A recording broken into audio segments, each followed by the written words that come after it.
got harassed by a bum. Yeah, so this doesn't happen often because I'm not often in the city. But nevertheless, I got harassed by a bum. That's funny. It's weird. It's funny. So right now I'm in a production of Heathers. It's here in Buffalo with the American Repertory Theater. And we have a rehearsal space downtown in Elmwood, on Elmwood Avenue, and it's like north of downtown. I don't know the terminology because I'm from the suburbs south of Buffalo. Anyway, so yeah, I've been going up there every day at night to do rehearsal things and rehearsalize and other variants of the word. One day, I am walking to my car, which is just down the street, parked on the other side of where the building is. Just walking along, minding my own business, when this guy starts talking to me. And because I'm not an asshole, and also didn't know that you're really not supposed to talk to people. I know, don't talk to strangers, but that just seems like a little kid thing to do. That seems like a rule for little kids, and I'm an adult. So I was just like, hi, I'm not going to be an asshole. I'll let this guy talk. And he started talking. He feeds me this sob story. He starts monologuing on and on and on and on and on and on and on and on and on and on and on and on and on and on, and that his daughter just needs a bus pass to something, yada yada yada, and how he doesn't need a handout and whatever, just needs a loan or whatever for a bus pass and whatever. And then I'm just like, fine, I've listened to you talk long enough, I'll just give you the fucking money. So there's a key bank right down the street. So me and him start walking down there. I go in to where the ATM is, put in my ATM card, do the thing. I do the thing, and the ATM just shut. It was done. It was closed for the night. It was just done. It's closed for the night. So it wouldn't dispense any of the money, which is weird. And so I try again. I fail. Miserably. Nothing happens, no money gets dispensed. You know, shit like that. So I come out of the ATM thing, and I get beckoned by my producer, who was standing outside the building with my director and some of my castmates. And he quickly beckons me over there, and the guy I was talking to just starts walking over and then my producer got in between me and the guy, and they start shepherding me away. And up until that point, I was totally chill. Everything was totally cool. Everything was fine. But all of their anxiety and uncomfortableness about the situation just jumped onto me like a face hugger, and it's just I couldn't think straight. I couldn't feel. My heart was pounding because all their anxiety, everything they were feeling just. It was just all on top of me, and everything was just stuck all over my body. I was freaking out like they were, and I just kind of was just not feeling comfortable with him and everything. I did tell him that the 18 money didn't dispense, and then everything, and then they shepherded me to my car, and I drove away. And when I got home, my mom gave me a long talking to about the tricks that bums use to get money out of nice people. Don't I feel stupid? I feel so goddamn stupid. Because here I am just thinking I'm being a nice guy. And to a point, I am being a nice guy. I was gonna give this guy some money. Get his daughter a bus pass. I just felt that guy's being nice.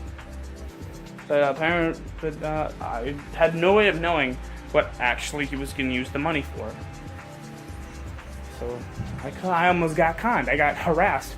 The guy when I started getting shepherded away, he started yelling at the group, me specifically inside of the group and everything. He started being belligerent very all up in the, very intense, and it was just so much intensity going on, so much energy, so much nervous energy, which is both a blessing and a curse in disguise. As an actor, I'm always on the lookout for different readings that I can pick up from people. I love working at Rachel's for a very specific reason, is that I can watch people in their decision-making phase. I get to watch them and learn. I get to visualize. I can swap my soul, I can swap myself into their place and be in their place and think. I can watch their body language. I can watch their emotions and everything. I can watch that and I can learn how to control that, how I can change that, how I can copy that, stuff like that. So that's why I love working at Rachel's, because I can do that. It's lots of fun. But I've learned from that experience the nervous energy technique, I'll call it, the nervous energy technique, from remembering the body language of my producer and my director and my castmates when they were shepherding me away,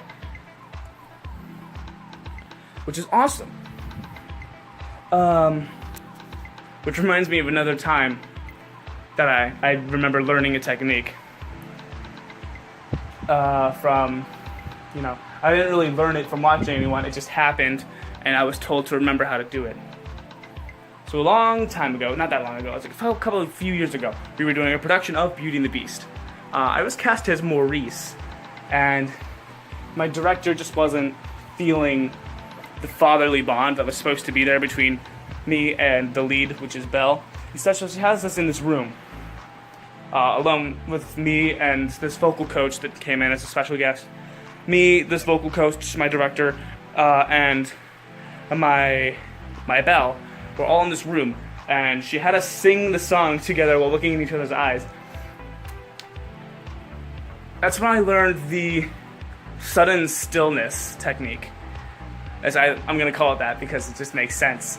Because Maurice is a very animated character. He's he's a town inventor nut. That's what he is. He's crazy.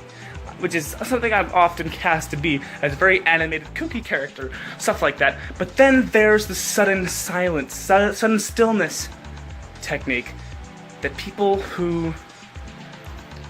like Hugh Jackman, or specifically Patrick